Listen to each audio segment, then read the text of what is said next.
Life doesn't come with a handbook, and no one should have to face it alone. That's where Courageous Minds Counseling steps in. Based in the Des Moines Metro, this group practice provides culturally responsive, trauma-informed therapy for children, adolescents, adults, couples, and families.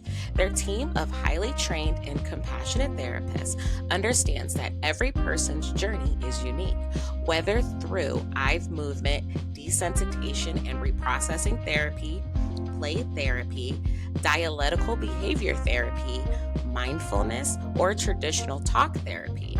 They design treatment plans that meet clients where they are and guide them through where they want to be. From overcoming trauma and anxiety to navigating relationships, transitions, or self-discovery, Courageous Minds Counseling creates a safe space to heal, grow, and thrive. Because healing isn't a one-size-fits-all approach, and everyone deserves a chance to be heard, supported, and empowered. Call 515-601-2890 or visit courageousmindscounseling.com to schedule your appointment today. When courageous minds speak, oh, the possibilities.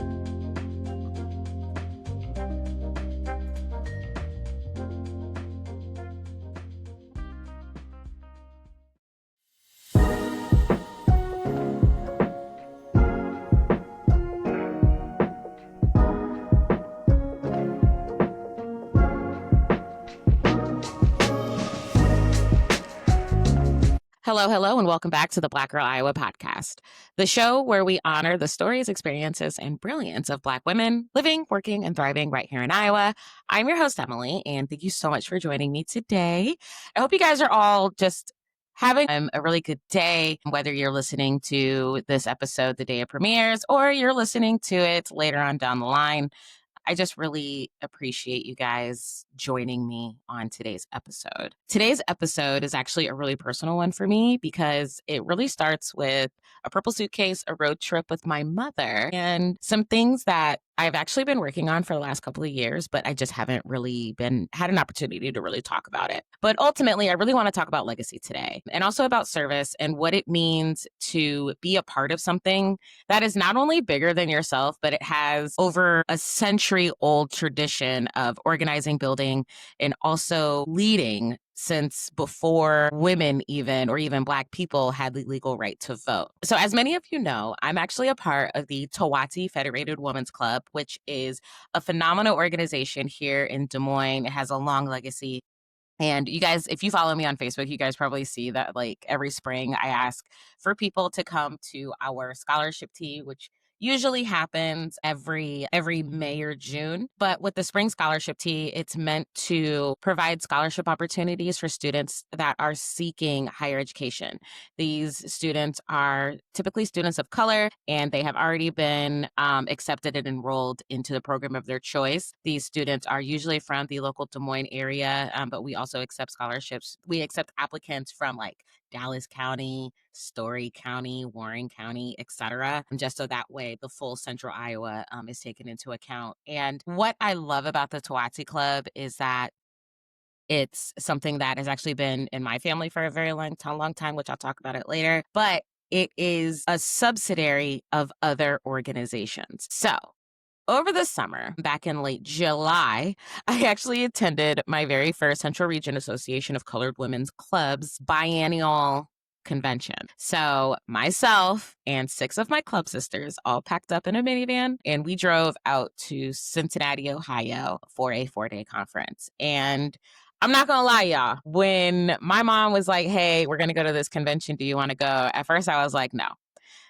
because I didn't want to go. But, as a teacher, I had the month of July off. I was able to have someone watch my dog. And I kind of was like, okay, well, maybe it'll be a good thing to get some more understanding about Central Region and about how Tawasi fits into the fold. Right. So I decided to go. So as we were driving out there, which it was about an 8-hour drive, and me and one of my club sisters, we drove. I kept thinking these 3 things. First and foremost, As we got closer to the day and then as we got on the road, I started to get really excited about this event because it was my first regional conference. And also, too, like this was my first conference outside of something that I had to do for work. Usually, when I go to conferences, y'all, I go for work purposes. I don't go to conferences for anything else. So, for me to actually go to this regional convention, regional conference, I was like, okay, we're good. The next thing is just that I felt an immense feeling of gratitude because my club sisters are older than me. I have one club sister that is maybe like 5 or 6 years older than me, but all of the other ones, they're like in their 60s and 70s. But they're just such amazing women, and they don't see me as, oh, you're just a young, you don't know anything. No, they actually see me as somebody that has knowledge and from a different generation. And I really, really appreciate that. And then the last thing that I was feeling was conviction because once I got there and once the convention started and I started to understand the history of things, I was like, okay, cool. Like, this is exactly where I needed to be. So, those were the feelings that I had in the car and on the first day of the convention. But before I go deep into the convention and all of the things that happened, I want to do a quick history review. So, kind of like what I said, Tawasi Federated Women's Club is under the Central Region Association of Colored Women's Clubs. The Central Region Association of Colored Women's Clubs is under the National Association of Colored Women's Clubs. And one thing that I learned is that this organization was founded on July 1st, 1896 in Washington, D.C., and it was originally known as the National Association of Colored Women's Clubs. The women that started this organization included Mary Church Terrell, Ida B. Wells Barnett, Josephine Ruffin, and Frances Harper. Their motto, which is our motto to this day, is Lifting as We Climb, and their purpose is education, civil rights, community service, social welfare, and building a better world for Black women, children, and families. So a few more historical pieces here that I have written down is that from just 5,000 members in 1897 to nearly 100,000 by 1924, the NACWC, National Association of Colored Women's Clubs, became one of the most influential Black women's organizations in American history. To this day, they remain active in over 32 states and abroad. Okay, so that's the national, that's overarching. Okay. When we talk about the Central Region Association of Colored Women's Clubs, also known as CRACWC, that organization began in 1925 in Chicago. This year, the convention marked 100 years of organizing across a 14-state region from Ohio to Iowa, Missouri to West Virginia. And our regional theme is to enliven our existence by getting into good trouble. This program includes different scholarships, youth leadership, community service, and celebrating our legacy of our foremothers, which is very inspiring. And it's really humbling to me knowing that there were women that saw a need to organize and they did not ask for permission to do so. That to me is something that really kind of speaks to things that I see Black women doing here in the local community in Central Iowa is no one is ever asked to do anything. We just do it. We see a need, we do it, right? And that's something that I really appreciate. And that's something that I really learned when I was in this space and I have so much appreciation and love for at this point in time. And so I mentioned the National Association of Colored Women's Clubs. I've mentioned the Central Region Association of Colored Women's Clubs. And I also mentioned the Tawasi Federated Women's Club. The one club I actually did not mention is the Iowa Association of Colored Women's Clubs. The Iowa Association of Colored Women's Clubs was founded in 1902 in Ottumwa, Iowa. And it is, to this day, the oldest Black woman-led organization in the state of Iowa. Their pillars include leadership, and essentially the Iowa Association of Colored Women's Clubs was created to unify the efforts of local Black women's clubs across Iowa working for education, civil rights, and community service. the In addition to that, what I found interesting as I did some research about the Iowa Association of Colored Women's Clubs is, once again, if we look back to 1902, these Black women did not ask permission. And one of the things that these women did, which blew my mind, is in 1919, the Iowa Association of Colored Women's Clubs purchased a house located at 942 Iowa Avenue in Iowa City to provide safe housing for Black women students attending the University of Iowa who were denied access to campus housing due to segregation. The home became a symbol of dignity, opportunity, and community. Okay. I want you guys to think about that for a second. Black woman in 1919 was just accepted into studying at the University of Iowa, but she couldn't stay in the dorms. So this group of Black women said, don't worry about it. We just go ahead and get y'all a house. Anything else? This is a part of the legacy that I'm a part of now and that I have been a part of for the last 3 years. And it means a lot. It really does. And having this opportunity to be a part of this legacy is kind of amazing. And again, it's not something that I necessarily thought was going to come.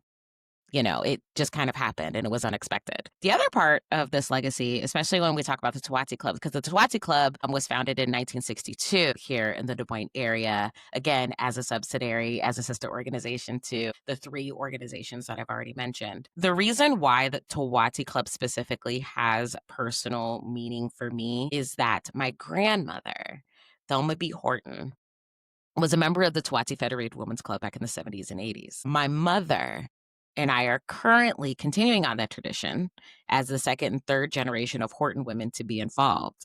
But currently, my mother is actually president of the Des Moines chapter of the Tawasi Federated Women's Club. And, the other thing about this trip that I didn't realize until it was actually happening is, number one, this is the first time me and my mom have traveled outside of the state of Iowa without my dad, because my dad is always there. But it was really cool that while we were there, we were both able to work and to serve and to talk about what leadership and legacy mean. And those are conversations that me and my mom have had, but we haven't had it in this capacity.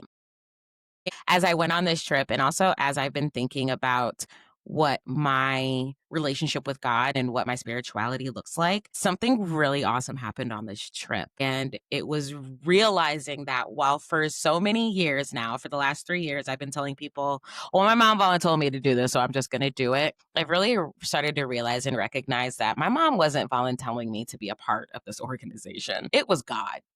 God knew that I was looking for a way to give back and to be involved in my community outside of this podcast, outside of work.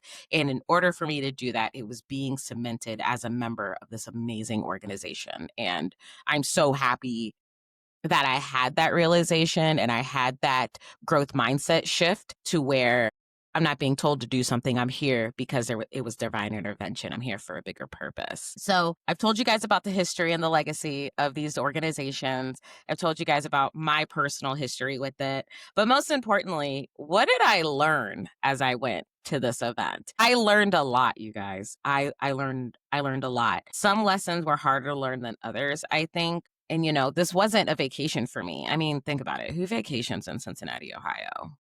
Don't worry, I'll wait, right? But no, it was definitely a working convention. And, I learned about what our club bylaws are and what our own regional constitution looks like. I learned about Robert's Rules of Order, which is something that I was not expecting at all because I've never really heard about those or learned those. But I do have a book on the way to help me really understand what Robert's Rules of Order are. Also, just finance and fundraising, because, like I said, the Central Region Association of Colored Women's Clubs, it spans 14 states in the Midwest. And so learning about what other women are actually doing, what those organizations are doing for those local communities, and who those local community heroes are was really awesome. And I definitely took away a lot of notes and was able to network with some of these other organizations to really figure out and understand what it is that they're doing, why it's working, and how we can implement some of those ideas here in Iowa, specifically in Des Moines. Last thing that I really, really loved, you guys, was there was a self-care session and it was awesome. Um, you know, really understanding that there is a serious need for Black women to rest. Audre Lorde said it best, rest is revolutionary. We have to take care of ourselves because no one else is going to do it, especially as Black women. So that was another thing that really stuck out to me about this event. And then last but not least, what I did not realize is that our organization, we have capacity for youth adult chapters. And these chapters are made up of women between the ages of 18 and 26 who also present and they're actively involved in their communities and also with those local organizations. And to be honest, seeing the energy of these young ladies reminded me about how important this legacy really is. And it's definitely something that I'm really happy to be a part of, but I'm excited to be back here in Iowa. I'm excited for everything that I learned and I understood. But the other thing that I'm like super duper excited for is the fact that this was like the first stop. There are many other things that I'm going to be able to do and talk about when it comes to the Tawasi Federated Women's Club, when I talk about the Iowa Association of Colored Women's Clubs, when I talk about, Central Region Association of Colored Women's Clubs, and then also national. And actually, the Central Region organization, we're actually having our next convention will be in 2027. But in the meantime, the national convention will be in Chicago next summer. And the other thing that I want to bring up before I kind of go into kind of like what my final reflections are and then just some things about here in the Des Moines community, and I'm going to have this for you guys in my blog that I like to post, is when we look at organizing as Black people in America, when we look at social organizations, when we look at ways that we have come together as people and done things in our communities and all of those great things, I feel like, in a way, groups like this are not focused on. Groups like this are forgotten about. And so what I did was I actually did some research and I looked up a timeline of Black organizations in America. And to my surprise, I did not know that the National Association of Colored Women's Clubs was established in 1896. This was before all of our current D9 sororities and fraternities. And I say that because we have to remember that while there is a very good understanding and legacy and appreciation for those organizations, I feel like the big difference with the National Association of Colored Women's Clubs is that it was more of a focus that was Christian based and outside of that collegiate realm. These are people that are within the community that might not have a connection to a college or university, but they still want to actively organize and advocate for people. And I just think that as we start to honor our history as Black people, as we start to notice that there is this huge erasure of a lot of our history in the general scheme of things when it comes to education and things that they don't want us to teach and things like that. What I would like to see us do is to remember all of those organizations, what their significance is, and how the impact of those organizations led to the creation of so many other things. If it wasn't for 1787 and the Free African Society being developed, years later, the African Methodist Episcopal Church may have never been created, or um, without, the National Negro Convention movement of 1847, the NAACP may never have been developed in 1909.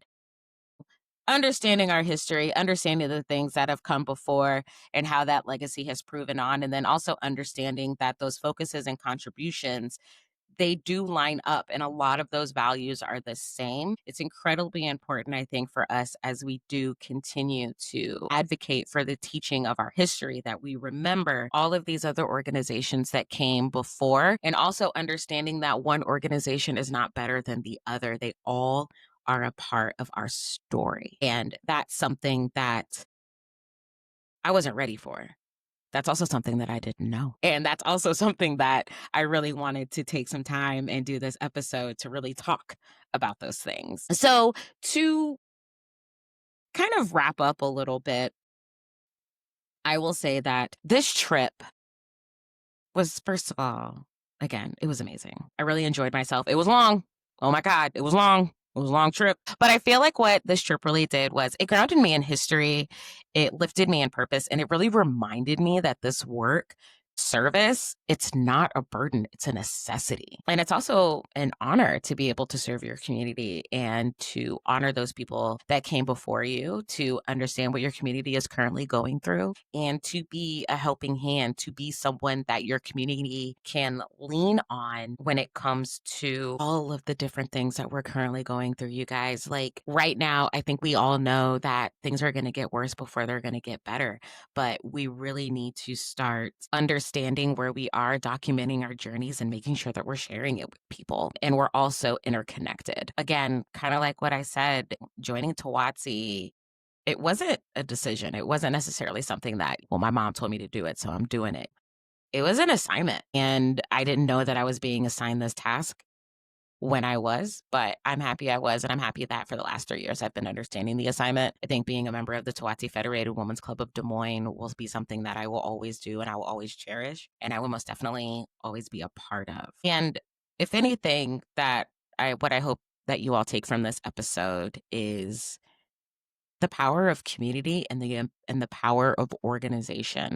It's in all of us. Our ancestors, the people that we look up to, they've been organizing and doing things for centuries at this point. And I think that right now, instead of segregating ourselves from each other based on what organization you're in, it's so much more important to be proud of the organizations that you support and that you're a part of, but at the same time, collaborate and work with one another to ensure that all of our legacies are being honored and they're being cherished and they're also being celebrated, and continuing to advocate for us to learn and to share about these experiences, which I think is just incredibly important. The other thing, though, is that I did want to take some time to highlight just some other organizations that are here in the Des Moines area that you can definitely be a part of. We have some people that are doing some really amazing things, whether it be advocating for healthcare, whether it be advocating for social justice and civil rights, or even just advocating and being there for our children and ensuring that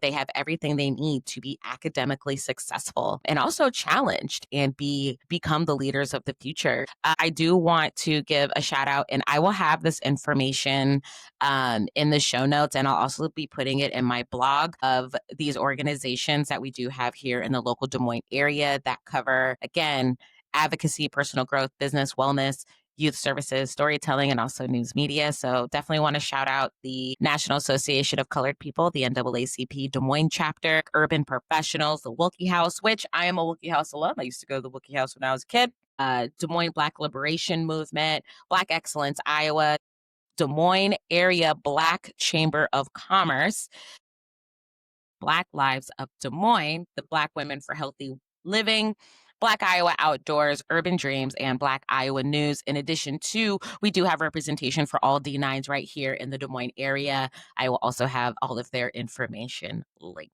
My challenge to anyone that listens to this episode and gets to this point, I challenge you all to figure out a way and how it looks for you to be active in your community, whether you want to join the NAACP, whether you want to participate in a local festival or showcase a local business, join the Tawasi Club, or even start your own club and organization. I highly encourage that you get involved. We need your involvement. We need your participation. And most definitely, we need your support. Again, thank you so much for tuning in. If you want to get involved and stay connected with me, you can always hit me up on Instagram and also on TikTok at Black Girl Iowa. There is also podcast merch available, and also my journaling kits are available on my Etsy shop, Black Girl Iowa Shop. And remember, keep telling your story, keep being unapologetically you, and I will see you all on